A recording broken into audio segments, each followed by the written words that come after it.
जय हिंद students, how are you all.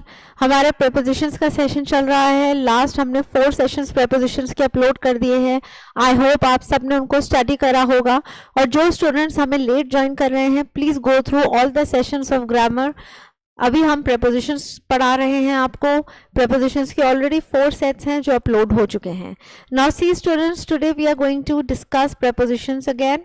और प्रेपोजिशंस में हम बहुत इंपॉर्टेंट प्रेपोजिशंस करने वाले हैं। ठीक है, अगेन हम पोजिशन से related and other than position जो हमारे पास uses होते हैं prepositions के, we are going to study that. So first preposition which I am going to teach you today is beside and besides. अब देखिए, beside और besides काफी सिमिलर वर्ड्स हैं, बट स्पेलिंग बहुत सिमिलर है, सिर्फ एक एस का डिफरेंस है। beside एंड besides में सिर्फ एक एस का डिफरेंस है, but meaning is totally opposite. देखिए, beside का मतलब होता है नेक्स्ट टू, कोई चीज या कोई पर्सन आपके बराबर में है, ठीक है।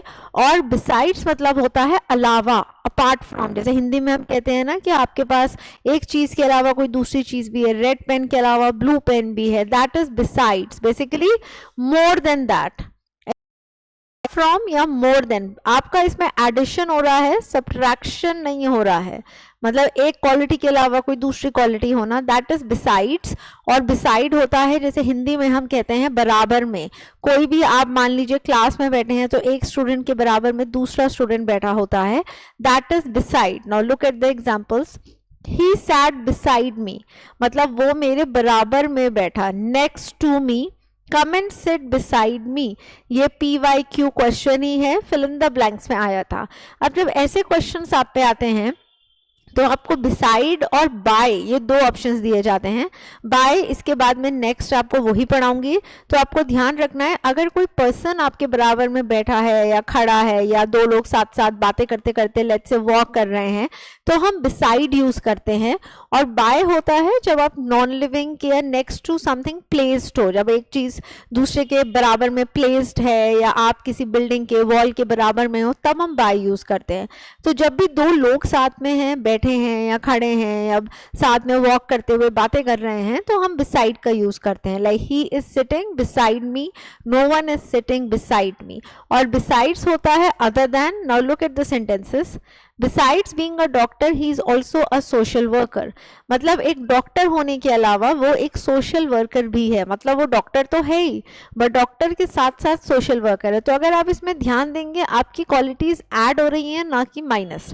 Second sentence, besides his children his nephews were also present. उसके बच्चों के अलावा नेफ्यूज भी प्रेजेंट थे। तो अगेन कोई मिसिंग नहीं था, एड ऑन हो रहा है। तो बिसाइड्स में आपको ध्यान रखना है कि चीजें एड ऑन होती हैं। Like besides being a doctor, he is also a social worker. वो एक डॉक्टर के अलावा सोशल वर्कर भी है। तो बिसाइड होता है बराबर में, जब कोई person is just seated next to you. और बिसाइड्स होता है अलावा, अदर देन, एक क्वालिटी के अलावा, जब कोई दूसरी क्वालिटी या एक पर्सन के अलावा कोई दूसरा पर्सन प्रेजेंट होता है, तब हम यूज करते हैं besides. Be very careful because spelling almost similar है, there is just difference of a S. Okay, now next, besides and except. Besides again, जैसे मैंने अभी आपको बता दिया, besides a red pen I also have a blue pen, मतलब अलावा, other than. अब आते हैं एक्सेप्ट। अब एक्सेप्ट अगर हम हिंदी में बात करेंगे तो बिसाइड्स और एक्सेप्ट को आप बोल के देखिए, हिंदी में एक ही मतलब निकलता है। बिसाइड्स मतलब अलावा, एक्सेप्ट मतलब अलावा। The only difference is besides में क्वालिटीज या चीजें एड ऑन हो रही हैं, जैसे रेड पेन के अलावा ब्लू पेन भी है, so there is an addition of pen. But except में बेसिकली कम हो रही हैं, other than, less. Like all were present except him. Let's say अगर कहीं पे 20 लोग प्रेजेंट थे, 20 में से वो नहीं आया, तो वो एक नहीं था, 19 थे। तो यहाँ पे एड ऑन नहीं हो रहा है, यहाँ टोटल में से सब्ट्रैक्शन होता है। तो इस तरीके से ध्यान रखिए, एक्सेप्ट में आप एक्सक्लूड कर रहे हो, EX एक्सक्लूड, और बिसाइड्स में आप इंक्लूड कर रहे हो, you are adding on, right. Like all were present except him, except Ram, everybody participated in the competition. Let's say अगर 10 स्टूडेंट्स से 10 के 10 ने पार्ट लिया, राम ने नहीं लिया, तो he was missing, तो वो excluded था। तो एक्सेप्ट होता है जब टोटल में से एक्सक्लूड होता है कोई ना कोई, या कोई चीज एक्सक्लूड होती है। और बिसाइड्स होता है जब सब कुछ इंक्लूड होता है, एक के अलावा कोई दूसरी या तीसरी क्वालिटी या चीज़ें भी इन्वॉल्व होती हैं या इंक्लूडेड होती हैं। तो एक आपको बिसाइड और बिसाइड्स, और दूसरा इंपॉर्टेंट पॉइंट बिसाइड्स और एक्सेप्ट, इन prepositions का आपको डिफ्रेंसिएशन याद रखना है। अब आते हैं next is difference between beside and by. This is very important. अब देखिए बिसाइड मैंने आपको अभी बता दिया, बराबर में, ही इज सिटिंग बिसाइड मी। अब बाय, बाय का भी हिंदी मीनिंग बराबर ही होता है, बट डिफरेंस क्या है? It refers to mostly non living things. जब हम नॉन लिविंग की बात करते हैं, मान लीजिए आप किसी दीवार के बराबर में खड़े हैं, या आपकी गाड़ी है वो किसी फुटपाथ के बराबर में पार्क्ड है, या रोड के साइड में पार्क्ड है, so you can say my car is parked by the footpath, bye the road, not beside the road. Now look at the examples. There is a lovely cafe by the river, मतलब river के बराबर में next to एक cafe है। I live by a football stadium, मतलब मेरा जो घर है बिल्कुल फुटबॉल स्टेडियम के बराबर में है, adjacent। तो बेसिकली बाय यूज होता है adjacent, जैसे बिल्डिंग्स आपस में साथ साथ प्लेस्ड हो, या आप मान लो क्लास में दीवार के बराबर में बैठे हो, so you are sitting by the wall. आप अगर बाइक के बराबर में खड़े हो, you are standing by the bike. आप रोड के बराबर में खड़े हो, you are standing by the road. तो बाय होता है या तो कोई पर्सन किसी नॉन लिविंग के बराबर में है, almost you can say standing position में है, ओके, वेट कर रहा है किसी की, या फिर बिल्डिंग्स हैं आपस में प्लेस्ड हैं एक के बराबर में दूसरी, like the institute is by the crossing, बिल्कुल क्रॉसिंग के बराबर में है। अब जैसे यहाँ आप देख सकते हैं कैफे बिल्कुल नदी के साइड में है। There are many hotels, good hotels by the beach, beach के बराबर में बहुत अच्छे होटल्स हैं। तो ये पॉइंट आपको ध्यान रखना है। बिसाइड होता है जब पर्सन किसी टावर में बैठा है, खड़ा है, या वॉकिंग है, लाइक बिसाइड्स ईच अदर। और बाय होता है जब बिल्डिंग्स आपस में बिल्कुल एडजेसेंट हैं, वॉल टू वॉल मिली हुई हैं, साथ साथ प्लेस्ड हैं, या रोड के बराबर में कोई है, या आप किसी नॉन लिविंग के बराबर में हो, आप विंडो के बराबर में बैठे हो क्लास में, आपके साइड में बिल्कुल लेफ्ट से लेफ्ट हैंड साइड में आपकी विंडो है, so you are sitting by the window बोलेंगे आप, बिसाइड द विंडो नहीं बोलेंगे, right. So please remember by normally non living के लिए यूज होता है। इसमें एक पॉइंट आपको ध्यान रखना है, पास बाय हम कई बार बोलते हैं मूवमेंट के लिए। अगर कोई आपके बराबर से निकल के जाता है तो हम बोल सकते हैं ही पास्ड बाय मी, तब आप बिसाइड नहीं बोलेंगे, you will say he passed by मी, मतलब वो बिल्कुल मेरे बराबर से निकल के गया। सो this is one sentence you can remember. इसमें लिविंग भी हो सकता है, इसमें मोशन भी हो सकता है। अदरवाइज नॉर्मली हम नॉन लिविंग के लिए ही, नॉन लिविंग के बराबर में अगर कोई नॉन लिविंग प्लेस्ड है या कोई लिविंग बैठा हुआ है या खड़ा हुआ है तो हम बाय यूज कर सकते हैं। लाइक मैं इस बोर्ड के बराबर में खड़ी हूँ, सो I can say I am standing by the board. So this is how we use by. And beside हम कैसे यूज करते हैं? जब एक व्यक्ति के बराबर में कोई दूसरा पर्सन बैठा है, या स्टैंडिंग है, या साथ साथ वॉक कर रहे हैं। सो वेरी इंपॉर्टेंट डिफरेंस है स्टूडेंट्स के, प्लीज रिमेंबर बाय और बिसाइड का। अब आते हैं नेक्स्ट पॉइंट पे, अलोंग। अब देखिए अलोंग भी सिमिलर ही है, पोजीशन के लिए यूज होगा, जैसे हमने बाय करा है उसी तरीके से हम अलोंग भी करेंगे। बट अलोंग में क्या होता है, एक तो देखिए मूवमेंट होगी, line that matches the direction और लेंथ ऑफ समथिंग, मूवमेंट होगी, या हो सकता है ना भी हो। देखिए इसमें क्या है, दोनों ऑब्जेक्ट्स को पैरेलल होना है। जिन दो चीजों की आप बात कर रहे हैं, they should be same direction और लेंथ, तो उसके लिए उनका पैरेलल होना जरूरी है। तो अब वो मोशन में भी हो सकती हैं दोनों चीजें, दो लोग साथ साथ दौड़ रहे हैं तो पैरेलल है, या वो दोनों स्टेशनरी भी हो सकते हैं, मतलब मूवमेंट ना हो, या एक स्टेशनरी है और एक मूवमेंट में हो सकता है। तो मूवमेंट में या स्टेशनरी से कोई फर्क नहीं पड़ता, बेसिकली आपको देखना है दोनों चीजें एक ही डायरेक्शन के में चल रही हैं या एक ही लेंथ की है, तब हम अलोंग यूज करते हैं। अब आप सेंटेंसेस देखिए, दे वॉक्ड अलोंग द बीच। अब मान लीजिए अगर ये बीच है और कोई यहाँ पे चल रहा है, तो देखिए वो बीच के ही डायरेक्शन में है, वो मोर और लेस पैरेलल हो गया, तो यहाँ बाय नहीं लगेगा, यहाँ क्या लगेगा, along. Next, the chairs were lined up along the wall. अब देखिए अगर ये एक वॉल है, ठीक है, क्लास में वॉल है और वॉल के साथ साथ ये चेयर्स लगी हुई हैं, तो ये एक ही डायरेक्शन एक ही लेंथ में है, so chairs are along the wall. You will find his office just along the corridor. तो मतलब अगर ये कॉरिडोर है तो जो ऑफिसेस हैं यहाँ पर, तो उसका ऑफिस भी यही है, तो almost same direction same length कह सकते हो। सो ऑफिस के लिए भी हमने बाय लगा दिया। सो ये आपको पॉइंट ध्यान रखना है। अब हम बाय और अलोंग का एक बार डिफरेंस समझ लेते हैं। बाय होता है जब आप एक नॉन लिविंग के बराबर में है, नॉर्मली इसमें मूवमेंट नहीं होता। ये आप रोड के बराबर में खड़े हो फुटपाथ पे, so you standing by the road. मैं यहाँ बोट के बराबर में खड़ी हूँ, आई am standing by the road. मेरा घर जो है वो एक स्कूल के बराबर में है, so my school house is by the school. But along होता है जब दो चीजें बिल्कुल पैरेलल होती चली जाती है। Let's say there is a car going on, साथ में एक साइकिल है वो भी रेसिंग लगा रहा है कार से, so the cycle is moving along the car, same length same direction में है दोनों। या ट्रीज हैं और ट्रेन है, ट्रेन चल रही है लेफ्ट राइट पे, ट्रीज ही ट्रीज हैं, तो वो ट्रीज सेम लेंथ या सेम डायरेक्शन कह सकते हो। So trees are along the railway track या the train is running along the trees. अब अगर आप रिवर के बैंक पे वॉक कर रहे हो, अगर आप सिर्फ रिवर के बराबर में बैठे हो, then your sentence will be he is sitting by the river. अगर आप सिर्फ रिवर के बराबर में बैठे हो तब होगा सिटिंग बाय द रिवर, क्योंकि आप में मूवमेंट भी नहीं है, आप एक जगह बराबर में प्लेस्ड हो। बट अगर आप मूव करो बैंक पे तो आप रिवर के डायरेक्शन में चल रहे हो, तो आप मोर और लेस सेम लेंथ के हो रहे हो, then it will be parallel. जैसे यहाँ सेंटेंस है they walked along the beach, similarly they walked along the river हो सकता है। तो ये इंपॉर्टेंट क्वेश्चंस हैं जो आपको अलोंग के ध्यान रखने हैं। एंड वन मोर पॉइंट, कई बार हम अलोंग द रोड भी बोल सकते हैं।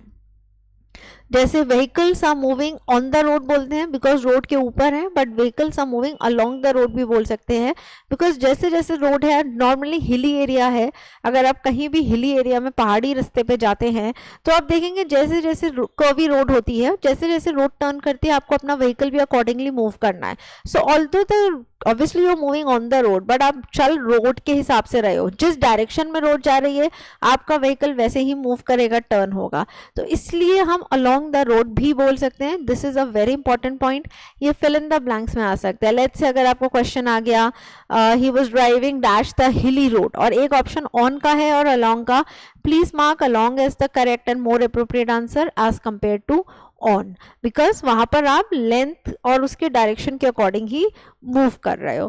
तो अब आज हमने beside, besides, except and by and along, basically beside, by, along, I revise quickly, तीनों ही पोजीशन के लिए यूज है। बिसाइड होता है जब आप एक पर्सन के बराबर में है, like he is sitting beside me.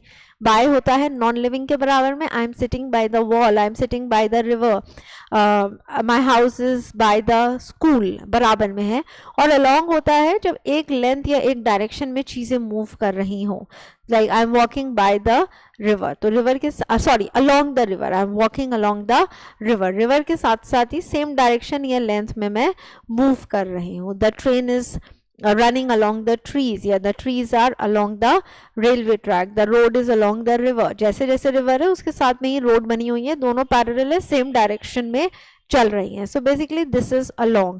और एक इंपॉर्टेंट पॉइंट है अलोंग द रोड का, मैंने आपको बताया है क्वेश्चन में अगर vehicles are moving dash the road आ जाए और एक ऑप्शन ऑन का और एक अलोंग का है, please mark along as the correct answer, because आपकी गाड़ी उसी डायरेक्शन या लेंथ में ही जाएगी जैसे जैसे सड़क चल रही है।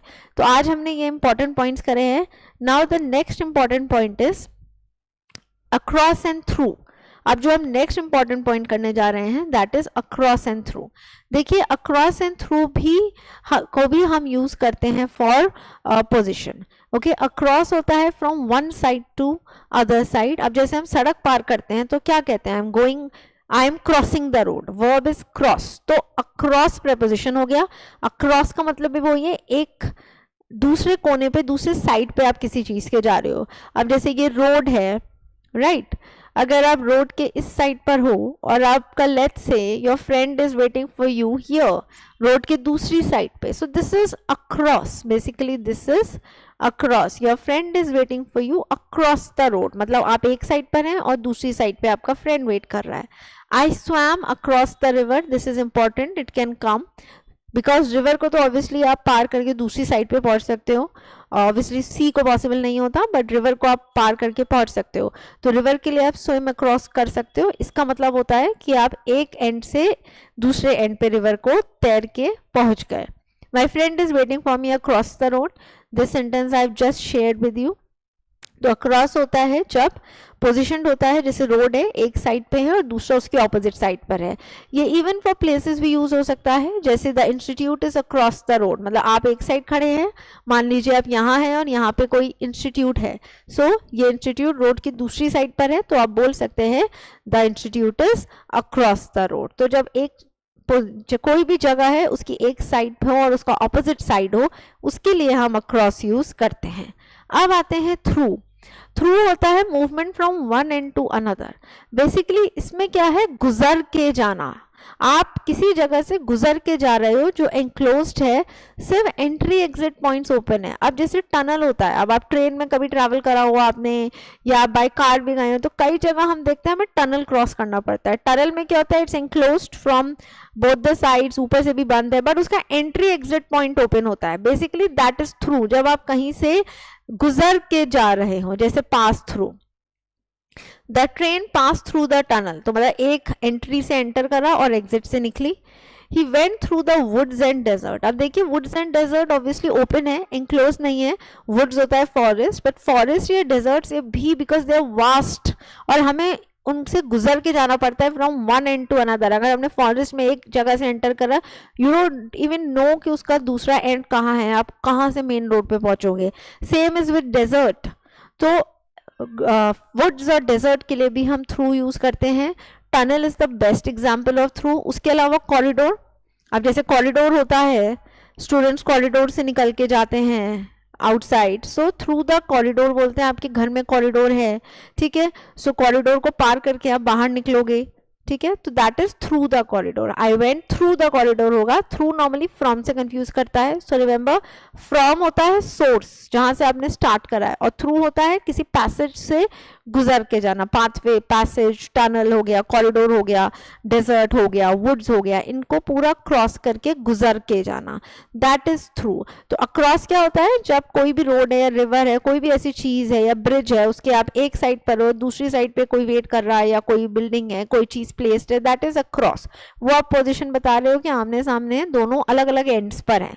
और थ्रू होता है बेसिकली एक एंड से दूसरे एंड पे गुजर के जाना, उस पार्ट को क्रॉस करना, उस चीज को क्रॉस करना। थ्रू होता है नॉर्मली टनल के लिए, वुड्स के लिए एंड डेजर्ट के लिए यूज करते हैं हम, कॉरिडोर के लिए यूज करते हैं। It's a very good example, ठीक है। Water passes through the pipe. अगर आप प्लांट्स को पानी दे रहे हैं तो पानी पाइप से होके निकलेगा, तो पाइप में भी एंट्री एग्जिट है, तो पानी उससे गुजर के निकल रहा है पूरे पाइप से, तो water passes through the pipe. So I am sure आपको काफी क्लियर हुआ होगा अक्रॉस और थ्रू का डिफरेंस। इसमें एक पॉइंट और है, let us study that also. अब देखिए अक्रॉस एंड थ्रू का एक और मतलब है। अब देखिए across can also be use for both sides. जैसे मैंने आपको कहा एक साइड से दूसरी साइड, तो कई बार क्या होता है एक चीज कवर कर लेती है किसी को from one end to another, उसके लिए भी आप अक्रॉस यूज कर सकते हैं। मान लीजिए ये रोड है, ओके, यहाँ पे ट्रीज हैं एंड फर्स्ट स्टॉर्म कम्स, कोई तूफान आया, पेड़ गिर गए सड़क पे और ये ट्रीज पूरे स्प्रेड हो गए from one end to another, पूरा सड़क को घेर लिया है। तो हम क्या बोलेंगे, हम trees are lying on the road नहीं बोलेंगे, हम बोलेंगे a tree fell across the railway line है, जैसे पूरा रेलवे लाइन को घेर लिया, ऐसे हॉरिजॉन्टल गिरा है, या trees are lying across the road. Your sentence will be trees are lying across the road and not on the road. So ये पॉइंट आपको ध्यान रखना है, जब कोई चीज एक पॉइंट से दूसरे पॉइंट को घेर लेती है तो भी हम अक्रॉस का यूज कर सकते हैं। अब जैसे कई बार क्या होता है, हम देखते हैं एनिमल्स हैं सड़क पे, या पुलिस ने बैरियर्स लगा दिया, अगर ये रोड है पुलिस ने बैरियर्स लगा दिया, वन वे कर दिया या रास्ता बंद कर दिया, तो बैरियर्स क्या है, देखिए पूरी सड़क पर होंगे from one end to another, तो आप बोलेंगे barriers are placed across the road, on the road नहीं बोलेंगे। तो जब भी कोई चीज एक एंड से दूसरे एंड को तक कवर कर लेती है, घेर लेती है, तो हम अक्रॉस यूज करते हैं। थ्रू का नेक्स्ट पॉइंट, थ्रू होता है माध्यम। जब आपको कोई न्यूज, मैसेज, इंफॉर्मेशन किसी मीडिएटर, किसी माध्यम के द्वारा मिलती है, तब हम थ्रू का यूज कर सकते हैं। Like news, messages, information, I got this message through my friend, मतलब मुझे ये मैसेज मेरे फ्रेंड के जरिए मिला। तो नॉर्मली आपको कोई भी देखिए सोर्स से आपको डायरेक्ट नहीं पता चल रहा। मान लीजिए अगर कल आपका स्कूल का ऑफ है तो आपको डायरेक्ट नहीं पता चल रहा, आपको स्कूल से मेल आ गया, मैसेज आ गया, so you got this information through mail या थ्रू योर फ्रेंड या थ्रू समबडी, तो ये होता है। तो थ्रू होता है बेसिकली मीडियम के लिए, जब आपको कोई इंफॉर्मेशन, कोई न्यूज़ किसी माध्यम से पता चलती है। तो हमने अक्रॉस क्या सीखा है? अक्रॉस होता है जब कोई एक रोड के जैसे एक साइड पर है और ऑपोजिट साइड पे कोई बिल्डिंग है, व्हीकल पार्क्ड है, कोई फ्रेंड वेट कर रहा हो, तो आप अक्रॉस बोलेंगे। सेकेंड होता है कोई चीज अगर रोड पे गिर गई, मान लीजिए कहीं पर भी गिर गई और वो one end to another end पूरा कवर कर लेता है, तो उसके लिए अक्रॉस होता है। थ्रू होता है गुजर के जाना, जब आपने कहीं से एंट्री करा और आप एग्जिट पॉइंट से बाहर निकले, जैसे through the tunnel, through the woods, through the desert, through the corridor. And through का एक और मतलब होता है माध्यम, मीडिएटर, किसी मीडियम के थ्रू आपको कोई न्यूज़, मैसेज, इंफॉर्मेशन का मिलना। वो मीडियम लिविंग भी हो सकता है, वो मीडियम नॉन लिविंग भी हो सकता है। इसके अलावा आप ये फ्रेजल वर्ब ध्यान रख सकते हैं, go through. Go through phrasal verb has two meanings. Go through का एक मतलब होता है टू रिवाइज, ओके, कोई चीज को आप पढ़ाई है, you are going through your notes, तो आपने नोट्स को केयरफुली रिवाइज कर रहे हैं। या गो थ्रू का मतलब होता है पेन या सफरिंग से गुजरना, जब आपका बुरा टाइम चल रहा है या आप बहुत डिप्रेशन से, पेन से गुजर रहे हैं, तो आप बोल सकते हैं I am going through a lot of pain, I am going through a lot of sufferings. So go through इस तरीके से भी यूज हो सकता है। And there is one phrasal verb across का है, very famous one, come across. Come across phrasal verb का मतलब होता है meet unexpectedly. Basically it can be used for people also and it can be used for things also. जब आपको कोई person अचानक से मिल जाए या आपको कोई चीज आपकी बहुत पुरानी अचानक से किसी दिन दिख जाए, मिल जाए, तो आप कम अक्रॉस फ्रेजल वर्ब का यूज कर सकते हैं। तो ये बहुत इंपॉर्टेंट पॉइंट्स हैं। And the next one is across can be use for anything spread from one corner to another. जैसे मैंने आपको बताया एक कॉर्नर से दूसरे कॉर्नर स्प्रेड हो गए, तो आप अक्रॉस द वर्ल्ड भी बोल सकते हैं। कोई चीज अगर पूरी दुनिया में फैल जाए तो दुनिया के एक कोने से दूसरे कोने तक है, तो लाइक 5G नेटवर्क है spread across the world, across the globe बोल सकते हैं। तो अक्रॉस यहाँ पर भी यूज हो सकता है, ऑल ओवर द वर्ल्ड भी बोल सकते हैं, अक्रॉस द वर्ल्ड भी बोल सकते हैं, अराउंड द वर्ल्ड भी बोल सकते हैं। तो students, today I have discussed very important points with you, by, beside, besides, except, along, across, through, ये सब पोजीशन के पॉइंट ऑफ व्यू से बहुत इंपॉर्टेंट है। नेक्स्ट क्लास में हम बाय के कुछ और यूजेस करेंगे, so please revise whatever is being taught to you today in the class. All of this is very, very important. Go through the examples. If you have any doubts, ask me in the comment section. I hope you must have got some good information today in the class. Thank you so much. Jai Hind.